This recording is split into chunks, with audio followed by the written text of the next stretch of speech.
দেখলে দেখলে ওর কাণ্ডটা। এখন তুমি বলো আমি এখন কি করব? এসব আমি কিছুতেই সহ্য করতে পারবো না।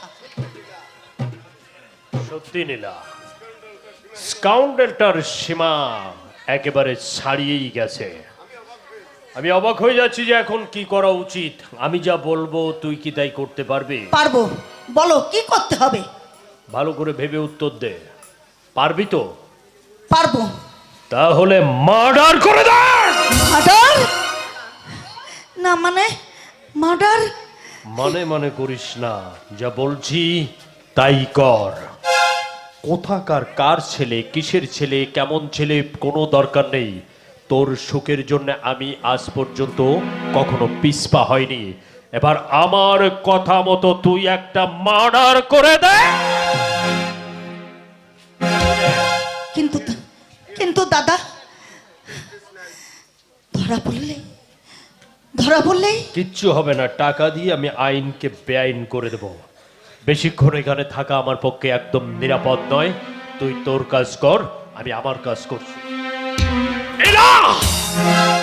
সাবধান, খুব সাবধানে করবি কাজটা। আমল ওই ছুরি বসিয়ে দিয়ে তুই প্রমাণ করবি মারা। হ্যাঁ দাদা, তাই করব। আমি মার্ডারই করব। আমি যখন অথই জলে নেমেছি তখন সেই অথই জলেই ডুব দিয়ে ঝিনুকের বুক চিরিয়ে মুক্ত আমি ছিনিয়ে আনবই আনবো।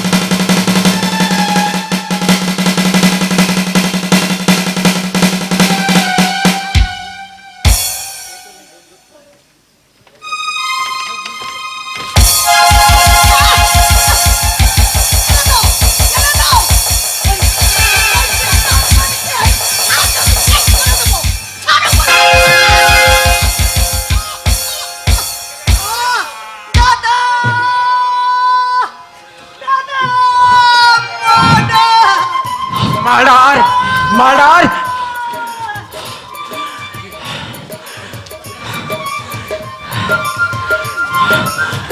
খুন করেছে আমি, ওই মহাপাপিষ্ঠাকে সরিয়ে দিলাম আমার জীবন থেকে, সরিয়ে দিয়েছি আমি।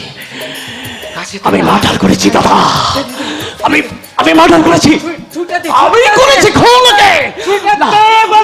আমি দেব না দাদা। দাদা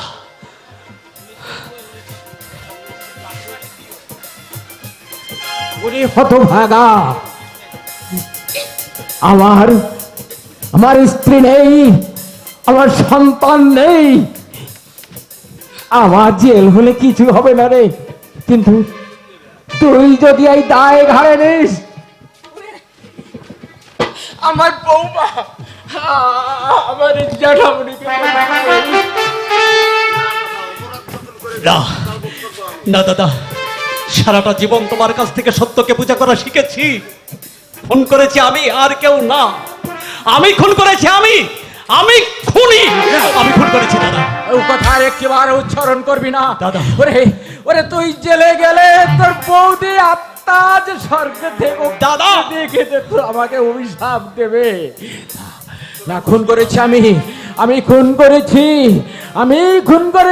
আমি জেলে সবাইকে ডেকে ডেকে বলবো আমি খুন করেছি, আমি জেল থেকে বলছি।